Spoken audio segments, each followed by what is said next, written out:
Welcome. My name is Samuel Loncar. I'm the editor-in-chief of the Marginalia Review of Books, and I'm extremely delighted to welcome two very distinguished guests, the historian and scholar of religion at Yale University, Carlos Eire, who's a National Book Award winner, an expert in the Protestant Reformation and the history of European religion, and the author most recently of They Flew, A History of the Impossible, a remarkable new book by Yale University Press, widely reviewed already, which discusses many extraordinarily well-documented cases of miraculous phenomena, particularly levitation or flight and bilocation in European modernity. And in conversation with Professor Eire, we have a remarkable new work by Peter Harrison, Some New World, Myths of Supernatural Belief in a Secular Age, in a way a culmination of Peter Harrison's distinguished career as one of the world's leading scholars of the history of philosophy, religion, and sciences connection. Professor Harrison was at the University of Oxford in the Professorship for Science and Religion, then the University of Queensland, from which he's now Emeritus. Thanks and welcome to you both. Thanks for inviting us to take part in this. Thank you very much. Great to be here, Samuel. My pleasure. It's my pleasure to have you. So I'm going to start by just giving a brief framing that I would love for you guys to reject or accept or interact with that I think can help all of us see the significance of this conversation. There's a widespread idea amongst people who haven't read sort of the latest in intellectual history or the history of religion and science for 30 years that basically religion is for people who aren't very concerned about rational standards. And that religious belief is something that some smart people have as a feature, but if you're really intelligent, you kind of explain that away, the way Richard Dawkins explains away his fellow scientists who believe in God as some sort of strange lag. Even though he recognizes their scientific work, he has to dismiss their religious belief. And this is based on a very old idea that basically science is connected with a worldview that Peter, you describe in detail in your book called Naturalism, which basically says everything the world has always thought about the world, that there are gods, spirits, entities, our ancestors, souls, everything people have always thought about this is just wrong. These beings don't exist. The accounts of their existence are a result of some kind of rational or cognitive or cultural defect, perhaps in these cultures' languages, and that essentially only Western European modernity has a proper way of understanding these phenomena, and science is the unique access to this proper way. And so therefore, if you really understand science, you're going to be rational. And if you're really rational, you're going to just completely reject all of the remarkable phenomena that we see in the history of religion and spirituality. Things like appearances of illuminated beings, appearances of levitations in India, and the Christian tradition and philosophical schools, appearances of people being in multiple locations, like bilocations. So that's the sort of consensus view amongst many people. But of course, both of you are at the cutting edge in academic scholarship of writing the books that have challenged these views. Peter, in particular, in Science and Religion, with your University of Chicago book, you argue that actually our way of thinking about the conflict between science and religion is part of the history of Christianity itself. And you've argued in your work that understanding why we think about science and naturalism and what's possible and impossible actually requires us to understand a deeper theological story. And I would love for you to talk to us a bit about that. And Carlos, in your work in the history of religion, you've showed so many times how debates about miracles are not debates about who's rational or irrational, but often two different parties who vehemently disagreed, like the Protestants and Catholics, both agreed certain phenomena were real, but they had completely different ways of explaining them. And so both of you are experts in both the rational evolution of this worldview that says maybe these sort of phenomena are impossible, and you're both practitioners of the broadly scientific historical practice in which rational standards are at the heart of the credibility of what you do. And yet both of you have also developed very nuanced understandings of how do we understand the relationship between rationality, history, and wondrous phenomena. And you've written these major new books about them. So it's a very broad opening question, but I'd love if either of you could start by reflecting on how did you come to this place and what do you think the public doesn't yet understand this topic that's very significant that you would like to see them understand and your other colleagues? Carlos, would you like to start? Sure. it's a long and winding road that got me here. And I was trained as a historian of religion to never ask the question whether events described in any way by anyone who claims that there's some kind of supernatural eruption into the natural realm, to never ask the question, is this account true? Is this account a historical fact? No, I was trained to take a functionalist approach and to limit my investigation to what function, what social, cultural, even political, or even economic function beliefs in these supernatural events serve. But I always felt uncomfortable limiting myself to this. So it's really, it began when I was studying an event or a series of events that are absolutely beyond denying. And actually right now, as we're speaking, it's actually this event has resurfaced 500 years later. And this is the incorruptible body or corpse of Saint Teresa of Avila, which is now being re-examined, and it's actually going to be put on display for, I think it's a month and a half or so in Alba de Tormes. And I began with this miracle and thinking, well, of course, this is possible, this happens. But then I gravitated towards the question of whether miracles that are deemed impossible, absolutely impossible in modern materialistic viewpoint, could be examined as facts, as weird facts, or as William James preferred to name these kinds of facts, wild facts. So I was up against the conflict or contrast or dialectic between the wild fact of William James, a fact that is just totally out of the ordinary, and the social fact of the way I was trained, a Durkheimian social fact that you can only approach these things as a functionalist. So I zeroed in on two impossible miracles: levitation and bilocation. Levitation defying the laws of gravity, and bilocation just violating very central principles of physics, of being in two places simultaneously. Good Lord. Although now, we're doing this right now via Zoom. This in the pre-Zoom age. Is this possible? So I zeroed in on cases from the early modern period for a very good reason as a historian, because of the documentation and the evidence. So what is so special about the evidence that we have from the early modern period about these miracles?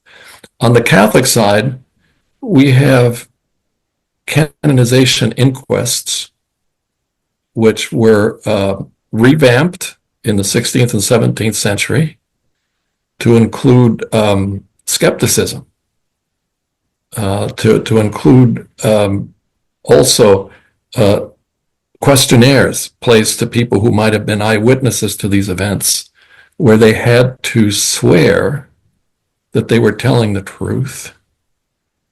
And the penalty for not telling the truth would have been eternal damnation. And the people giving these testimonies are all deeply religious people, most of them, who believed in hell. And the statistical probability of all such testimonies being lies shrinks enormously.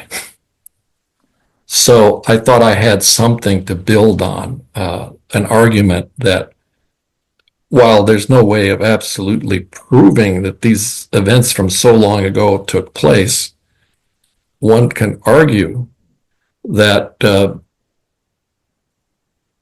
abundance of testimonies is difficult to dismiss, and that there's no other kind of a cache or collection of testimonies of this sort that historians would discard automatically, given the conditions under which the testimony was given. So I think it's possible to remove the brackets that I was trained to place around the question of whether this is a historical fact, or at least, if not remove the brackets, to at least put huge question marks around the brackets and question whether, in fact, all that we can do is to look at the functional aspect of this rather than the historical fact. And as I expected, not everyone has greeted the book positively. The review in the New York Review of Books, the reviewer begins the review by saying, "This is a deeply unserious book." The review in the Times Literary Supplement basically assumes that all of the testimonies I am citing are lies, and everyone is lying, and therefore I'm sort of complicit in trying to hoodwink my readers into believing that in these lies. So I'm glad I've opened this door, and I was not prepared for something else that has occurred, which is that, of course, now I am on the paranormal spectrum, and I've met very interesting people, scholars and non-scholars alike, and corresponded with scholars and non-scholars alike, and even some scientists who like the fact that I'm questioning this from a historical perspective and basing my take on it on the issue of the credibility of testimonies. So that's where I am at the moment. And I have learned that in public speaking, audiences have been surprisingly receptive. Well, maybe the only people who come to my talks are the people who want to hear these questions asked. But I have been very, very delighted to notice that the younger my audience, more receptive it seems to this sort of questioning.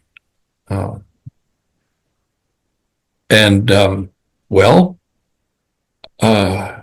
think that for now, at least, because I don't have a next project in mind, but for now, I intend to stay on this path that I embarked on and keep looking into these issues, and might even stretch into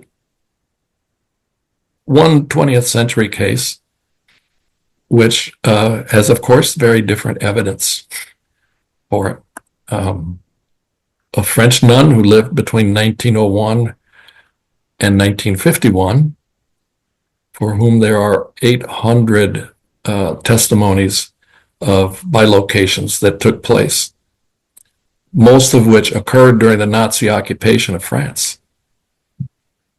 And the testimonies come from individuals who were in Nazi prisons and labor camps and concentration camps. So immensely interesting that she was awarded the 3 highest medals the French government can award, pinned on her by Charles de Gaulle, because in addition to these reports of bilocations, She and her nuns actually helped downed Allied pilots, Jews, and resistance fighters, French resistance fighters, to escape the Nazis by dressing them as nuns. Oh, So there's a kind of blockbuster, real world kind of dimension to this nun, as well as this other very, very supernatural dimension to her. Her name is Yvonne Aimée de Malestroit, is the place name that's given to her. Yvonne Aimée de Jesus, of Jesus, was her religious name. So that's my story. Peter, it's a remarkable story. Would you like to respond? You obviously wrote a review of Carlos's Error, which we're going to link to in the published form of this conversation. And you're much more expert in the area that Professor Eire is writing, and you had a very different reaction than the New York Times review and the other review in the Times Literary Supplement. So I'm wondering if you could maybe start with your own reaction to Carlos's book and how you think about these other journalistic reactions, since you yourself are an actual scholar in the area. Yeah, look, I came obviously a different route, but ended up in a very similar place to that Carlos has described. And I came across Carlos's book just after the publication of my own book on conceptions of the supernatural, and thought, this is exactly the sort of set of empirical evidence that I'm looking for. Look, I should preface this by saying, I think 20 years ago, I probably would have had the same response as the reviewers that Carlos has referred to. I certainly wouldn't want to try and align myself with the paranormal.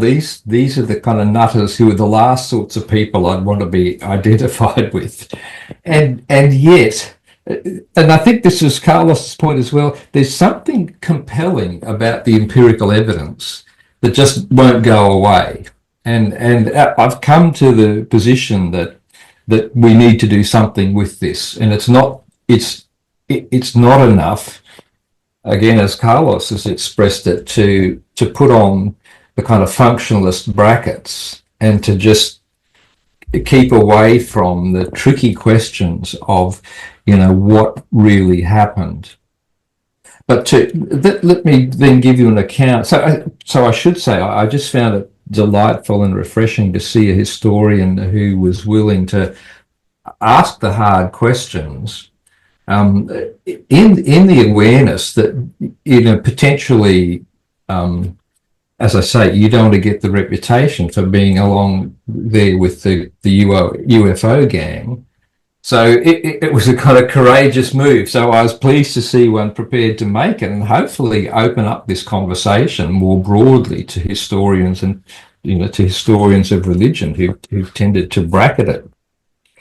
But to say how I got to this point, I think your framing at the outset, Samuel, was very helpful. That if we just take a step back and look at the broad historical sweep and the cross-cultural sweep, what we in the modern West find ourselves saying is that our predecessors in the early modern and pre-modern and ancient periods were completely mistaken in how they conceived the operations of the world. And more than that, the peoples of many other cultures similarly have been mistaken, and that we in the West have uniquely arrived at a true picture of how things really are. Now, that in itself, I think, is worth just thinking about the likelihood that, in the last 200 years, one particular culture would have settled on the correct way of understanding reality. On the face of it, it seems improbable. Why would we think that? And I think the reason we think that is because of the remarkable successes of modern science. And so our naturalistic outlook is, I think, one that's intimately connected with scientific understanding and the undeniable successes of science. So the historical story I attempted to show was, in a way, and this is when I started looking at the history, what I discovered is that actually we can decouple science from this naturalistic outlook. That if you look at the long history of Western rational understandings of the natural world, typically they've been predicated on a set of theistic assumptions about regularities in the natural world. And to cut a long story short, naturalism is not intrinsic to a rational scientific understanding. Now, why we think that then is partly because we've constructed false narratives about conflicts between science and religion, conflicts between naturalism and supernaturalism.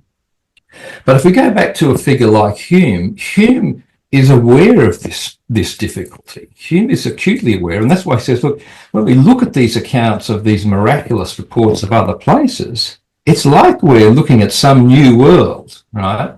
The assumption being, of course, that the world we live in, the naturalistic, rational world, is the kind of default position, and that these other ones are weird aberrations. Now, how does he account for this? Well, how does he account for the fact that other cultures and other times report miracles? And this, again, I think is where we get to the question that Carlos has expressed. Either these people are telling lies, or there's some psychological problem that means they're deluded in what they're looking at. And that we don't suffer from, we're truth tellers, but we don't suffer from these sorts of psychological delusions that have led to these reports.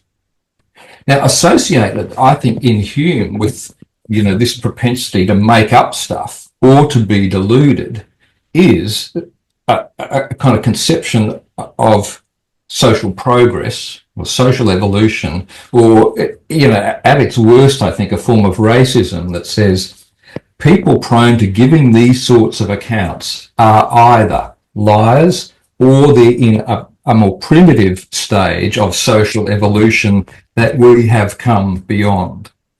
But I think if you dismiss the fact that these people are intentionally setting out to deceive themselves and others, right? And again, this is the point that Carlos has made. And if you concede or if you deny that we in the naturalistic West are at the pinnacle of some process of civilizational advance, then I think this opens up the question, which is, well, what was really going on if we can't simply dismiss these people as either primitive or deceitful? And that's I think where we're at in terms of the story that I've told in Some New World.